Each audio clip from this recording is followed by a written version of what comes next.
Hello there, look at the background, it's unsaturated, let's give it some colors.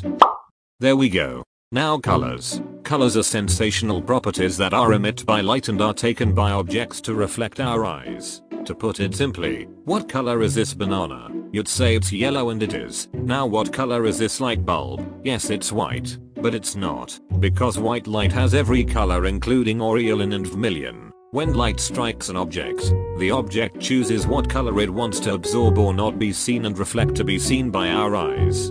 If you want more in-depth, light specifically have electromagnetic radiation of certain wavelengths that are visible to the human eye, and those wavelengths can be seen differently throughout the spectrum depending on the species and the interaction of the object. Now that the complicated is set away, let's move on to mixing colors. Mixing color is hard if you aren't familiar with the color theory or if you haven't paid attention to your art class. But I'll teach you. There are these things called color wheels, and they are set in 3 categories, which are primary colors, secondary colors, and tertiary colors. I'm sure a lot of you knows about primary and secondary colors. But what about tertiary colors? Well, they're in between colors formed by the color next to each other, like yellow, orange, or blue, purple. Those are the basic. You can use a different set on wheels, such as RGB is what screens use to project things.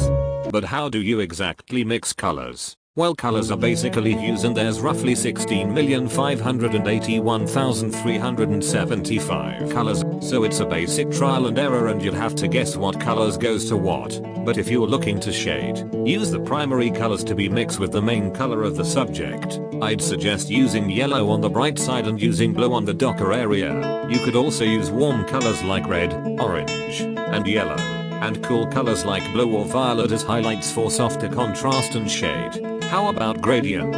We can use this set called an analogous scheme. This is essentially using 3 sets of colors that are aligned together. Kind of like tertiary color wheel, but with all colors. Now mixing colors is out of the way. Let's talk about colors that are physically not a color. More specifically, grayscale colors or black and white. Why is it not physically a color? Black can't really be seen by the visible spectrum, so it meant that black absorbs everything. However, as I mentioned before, white has all colors, meaning that white can reflect every colors. But if white reflects every color, doesn't that mean we see white light and white color as the color rainbow? Well, it's not a simple answer.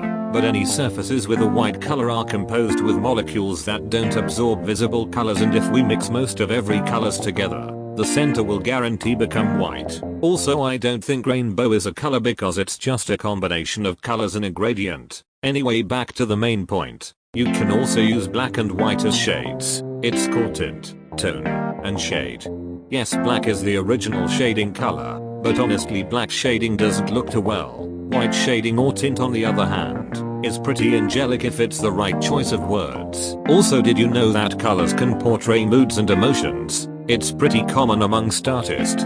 Colors can mean emotions. For example, red can be angry or romantic, blue can be peace or sad, or this color can be surprised and happy. There are plenty of colors that portray moods, but it's gonna be too long.